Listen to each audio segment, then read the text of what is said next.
go ahead and start us off by saying I'm a huge Sonic fan.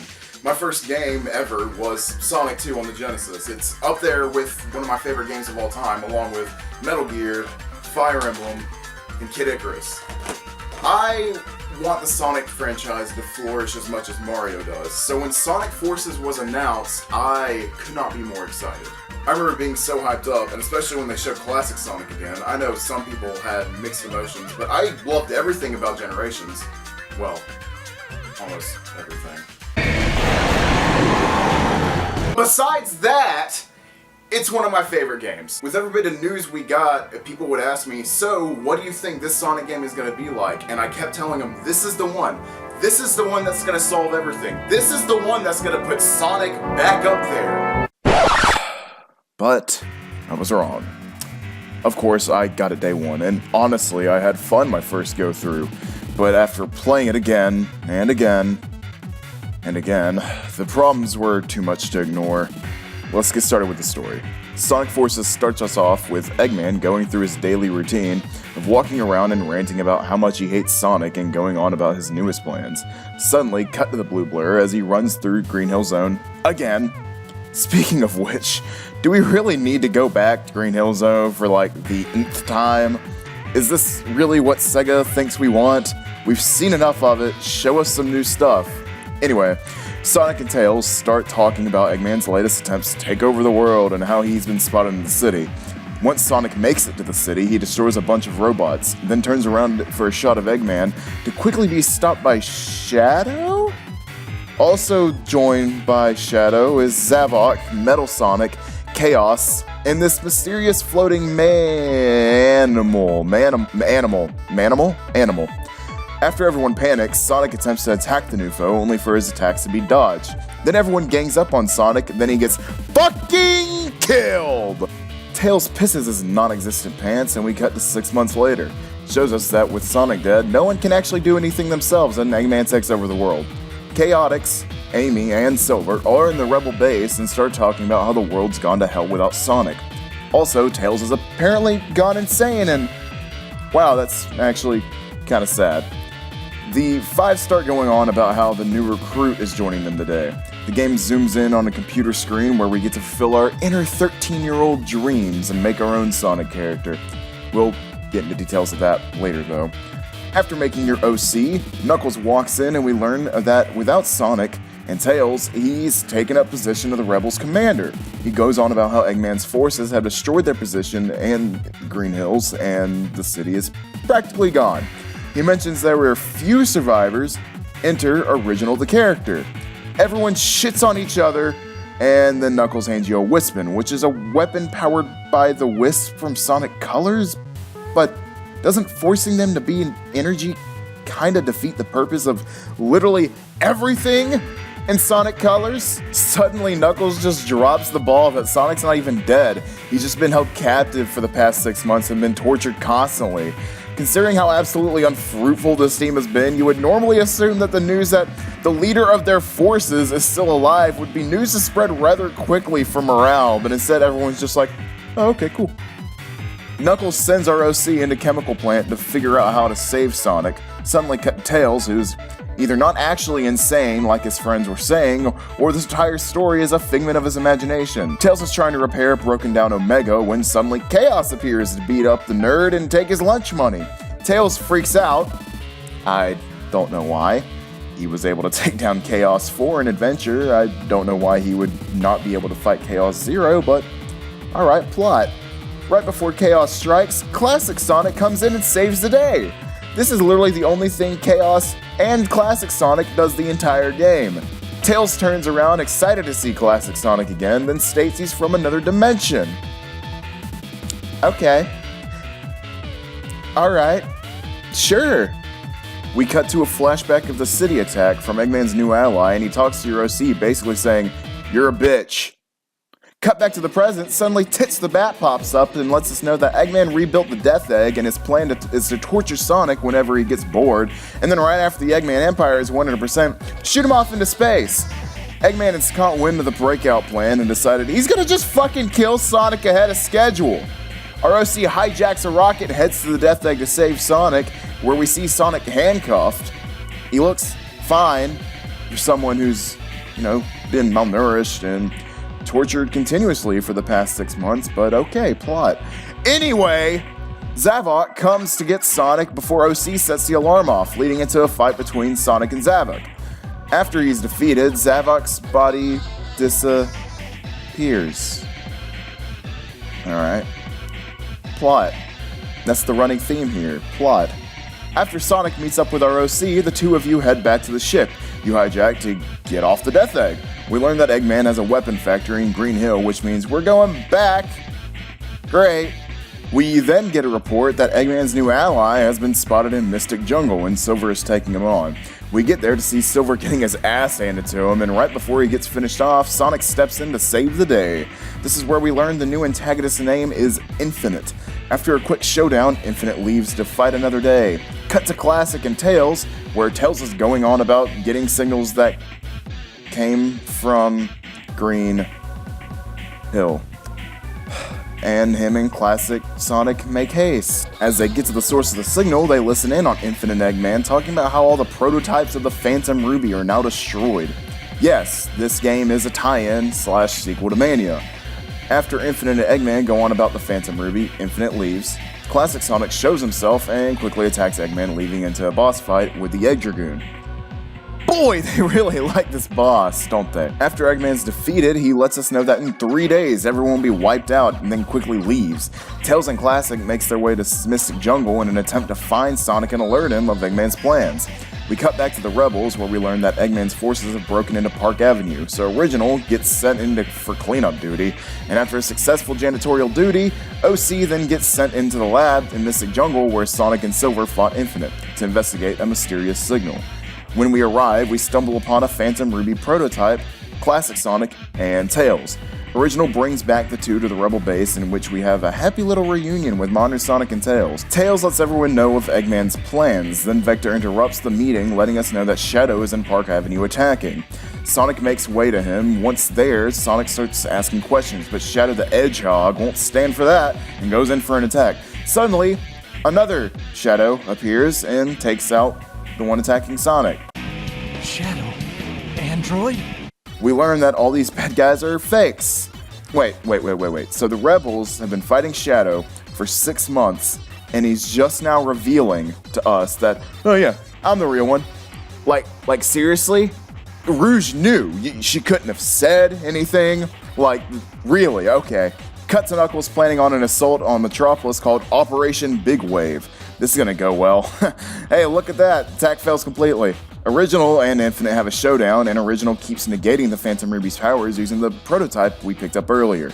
After Infinite flees again, the Rebels meet up along with Shadow. Rouge alerts us that Eggman's database is located at the chemical plant. Good. While Tails and Classic Sonic are gone, Metal Sonic is spotted in the city. Sonic and OC get sent in to fight him, and once taken down, Tails says he's come up with a plan to take down the Phantom Ruby. We get sent into Green Hill Zone. Okay, so we can distract Eggman's forces, while Sonic is in the chemical plant, so he can hack the Death Egg's mainframe to shut down the weapons. After Sonic cuts off the weapons, Classic gets sent into the Death Egg to destroy it. As the Death Egg explodes, the Rebels celebrate the takedown of the Ruby. Eggman gets just a little bit mad and tells Infinite they need to make a tactical retreat so they can recuperate. Infinite, however, doesn't like this, but listens to Eggman anyway. The Rebels decide to come up with a final plan to take down Eggman. Sonic runs into Eggman and Infinite in the city, and they, unsurprisingly, have another plan to take down Sonic. Infinite then opens up a hole to the null space, a plane where nothing but darkness exists. Okay. Sonic and Original get sucked in, meaning Sonic fucking dies! Again! Fuck. Eggman then reveals the backup Ruby power source underneath Metropolis. Sonic and Original get out of null space just by running. That's it. They just... yeah. Anyway, with an hour left before Eggman's plans go into effect, the Rebels storm Eggman's fortress. Once Sonic and company make it through to get to Infinite, he blasts them all back, and right before he ends them, a repaired Omega comes out of nowhere and starts shooting at him. Infinite gets pissier and is revealed that their master plan is to drop a virtual reality sun on the Earth. Okay. The prototype Phantom Ruby begins reacting to the VR sun. Once Original makes their way up to the Imperial Tower and deactivates the sun, the Rebel army gives one last push, and Sonic runs into Infinite to have one last showdown with him. After kicking Infinite's ass one last time, Infinite runs away. After finishing off the remains of Eggman's forces, he reveals he has one last plan. He shows off his new Death Egg robot, now fused with the Phantom Ruby. Sonic, OC, and Classic all team up to fight the Death Egg robot, finally finishing off Eggman. All the copies of Sonic foes fade away and the Ruby is destroyed. Classic returns back to his dimension, and the Rebels begin to rebuild. Our character leaves, and so does Sonic, and so ends Sonic Forces. Gameplay. It exists. It is there. Yeah. There's some things that are wrong. Drifting, for one. It should be there, and it's not. All the boost formula games had drifting, which allowed the player to make sharp turns easily and charge the boost gauge. There are way too many ways to die in the game, purely because there just isn't a way to drift. It wants you to boost, but if you do, you'll die, and if you don't, you still might die. If we had a way to drift, this would not be a problem at all. Moving on, I know a lot of people like to say the boost formula in these games have been press button to win, but I personally enjoy it. It feels like it's been well done. However, unlike those games, Forces just felt more like an interactive cinematic experience. Instead of using the entire controller like a regular Sonic game, you just press a button and sometimes another button for this. Even if you don't spam the double boost button, you still get the double boost, so what's the point? Also, what's the point of the original The Character stages? The only difference between your character and modern Sonic's gameplay is Original has a weapon and a grappling hook. Hell, similar to the actual game, the grappling hook does everything by itself. Ooh, and classic Sonic's gameplay. Ooh, that's good. He shows up, saves Tails from chaos, and that's about it. Classic has the physics. If you took a bag of rocks and let it roll down a hill, it keeps picking up momentum, but as soon as the hill's done, that's it.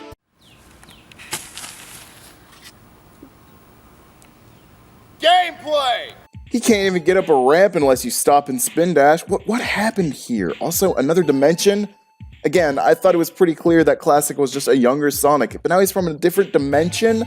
It doesn't make sense. Hell, later on in the game, modern Sonic says this. It's been generations since I seen you. You okay? It's like they know they messed up, but they just don't want to fix it. It's not that hard to keep a consistent timeline. Then again, the more I think about it, Sonic's timeline is pretty unreasonably all over the place. You guys made it to where Shadow sealed Mephiles away in 06 during the point in the time when he would be asleep in the gun military base. But at the end of 06, at least blows out the flame, meaning 06 never happened. Who the hell are you? Anyway, continuing with Classic Sonic, his platforming feels floaty, but also stiff as hell at the same time, if that makes sense. But it's not just Classic. All the platforming feels this way. If you feel like you're gonna overshoot your jump, yeah, you probably will. Feels like you underdid your jump? Oh, you definitely did. Oh, now you're getting a hang of it? Too bad, stage is over. That brings me to another problem. While there are a lot of stages in the game, each one is at most 2.5 minutes long. As soon as you really start digging the stage's tone, vibe, and tunes, it's done. The stage design feels lacking and doesn't feel like Sonic. There's a reason for that too. With Forces, they decided to give stage design to 3 people. Most games, they have more than just 3 people. It speaks volumes about why the stages are so brief, not to mention who these 3 people are. 2 newbies, and 1 whose only Sonic game credit is Lost World. And while Lost World isn't terrible, it's still not really good enough, especially compared to what's come before. What they should have done is brought level design vets on with newbies, and as more Sonic games get made, with this new crew slowly having more newbies on and less of the vets.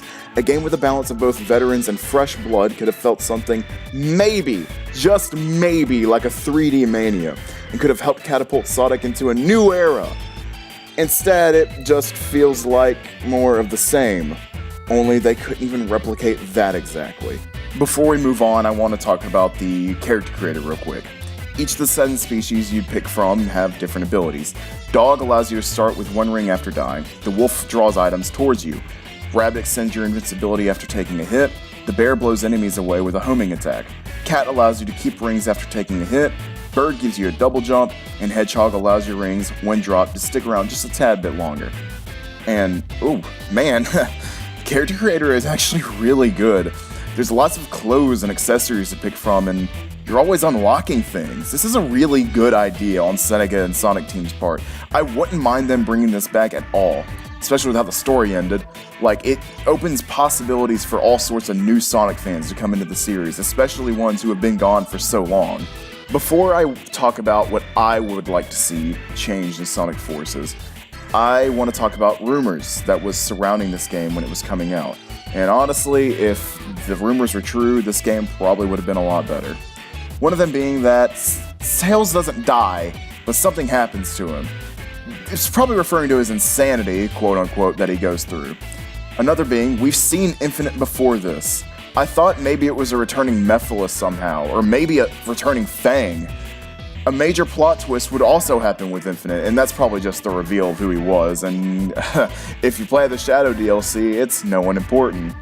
Another rumor was Silver will travel back in time to fix his future. I was thinking this was going to be a redemption for Silver after the fuck-up that was Sonic 06, but that never happened. Another one was there will be missions surrounding him. I thought we were going to play a new revised Silver. I would have loved that. Another rumor says no other Sonics will appear. However, there's a reference to Sonic Boom. This made me lead to think that maybe the Ruby, because it can cross dimensions that we've seen in Sonic Mania, jumped to the Boom universe, wiped out the Boom universe entirely, and then at some point we learn about it. And the game ends with us destroying the Ruby, taking down Infinite and Eggman, and restoring the 3rd Sonic universe. The rumors also stated we'd be able to play as other characters. We got to play as Sonic, Classic Sonic, Original, and Shadow. We also got to play as some Super Sonics, but I wouldn't really count those. Also, when Sonic was captured, I expected him to be, like hurt. Like he had marks, or he was beaten, or, actually tortured for 6 months. Tails actually should have shown some mental deterioration, since his best friend and hero is, for all he knows, dead. Also, although cheesy, I think a great twist would have been is the Resistance learns that Sonic is alive. They get a hold of Tails and Knuckles. Tails and Original head to where Sonic is reported to be spotted. Once the 3 find him, Sonic begins attacking all of them non-stop. Knuckles and Tails panics while Original is just kind of like, are you sure this is Sonic? Like, come on. Tails quickly runs a scan on him and gets a face of fear as he says this is the real Sonic. The camera pans to Sonic and his only words are, "Hail the Eggman Empire." And while that is totally pulling a Captain America, that would be mind-blowing. This would leave the rebels to investigate why Sonic is evil, who is Infinite, what is the Phantom Ruby, etc., etc. While trying to get Sonic back on the rebel forces, the game would circle around Original and Classic a lot. About halfway through the game, or maybe a little bit before, we should get Sonic back. This allows us to play as the 3 main characters. Instead of having 4 different styles of gameplay, we should have 3. Classic Sonic would have his own stages, and he should just play like Sonic Mania, Drop Dash and all. Sonic and Original would have their tag team levels, and modern stages, before you start it, you should be able to pick Original or Modern Sonic. This would allow more expansive level design, with splits in the stages, but where Sonic can go one and Original goes the other. Original's paths would focus on a lot use of the whip-spin and grappling mechanic, which we would have full control of. And Sonic's paths would focus a lot on drifting and speed. Also, we should have been able to have boss fights of all the villains. Okay, yeah, we got Zavok, we got Metal and Infinite, but we never fight Shadow or Chaos. Plus, Infinite and Metal's boss fight were exactly the same thing, so that definitely should be changed. Also, Null Space. It's taught as if it's this big scary place, but we escape it within seconds. I feel like there should be a few stages of Sonic and Original the character actually figuring out a way to escape. Like maybe they run into the Boom characters I mentioned earlier, and they all work together to escape and make the Boom universe come back. I know that sounds absolutely ridiculous, but give us something. Don't focus the marketing on a heavy, dark story for a Sonic game only to make this. None of this is good, Vector. That's why it's called war. Actually, you know what? Sonic Force is the reason why video games were a mistake. Where'd you go? Where'd you go? Where'd you go? I can't stop. It's too cold. It's too cold. It's too cold. Who you know? It's my crib. It's my show. This my shit. It's my voice. These my lips. What you want? Just a bit. Let's go. Where'd you go? Where'd you go? Where'd you go? I don't know. Where'd you go? Where'd you go? Where'd you go? Caps on blast on come my way. Bags locked down, I stole away. Your fake friends won't go away. Let me know if I overstay. Friends don't go, well your friends don't know. Sleep on the couch, I feel that